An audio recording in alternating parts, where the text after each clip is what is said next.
Kar odamlar qaysi tilda o'ylashadi? Bu juda ham qiziq va ozgina boshqa qotiradigan savol, to'g'rimi? Eng qizig'i, agar ular tilni umuman eshitmagan bo'lsa, ularning miyasi qanaqa ishlaydi? Keling, bu jumboni birgalikda yechamiz. Avvaliga shuni tushunishimiz kerakki, fikrlash har doim ham til bilan bog'liq emas. Kar odamlar, ayniqsa tug'ma kar bo'lganlar, o'z fikrlarini asosan vizual obrazlar, hissiyotlar yoki ishora tili orqali shakllantiradi.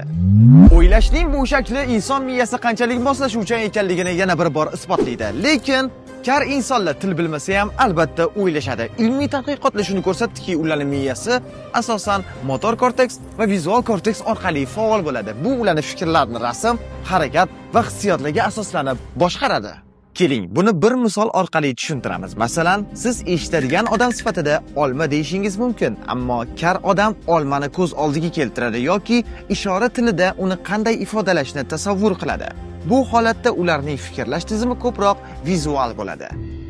Ya'ni, agar ular ishora tilida gaplashishni o'rgangan bo'lsa, ularning miyasi ham shu narsaga asoslangan holda o'ylaydi. Ishora tilidagi harakatlar va so'zlar ular uchun ichki suhbat vazifasini o'taydi.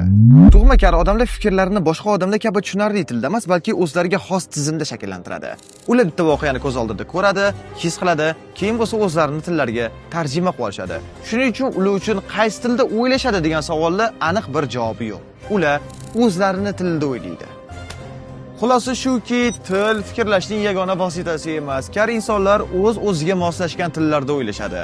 Bu ishora, vizual obrazlar yoki hissiyotlarning uyg'unligi.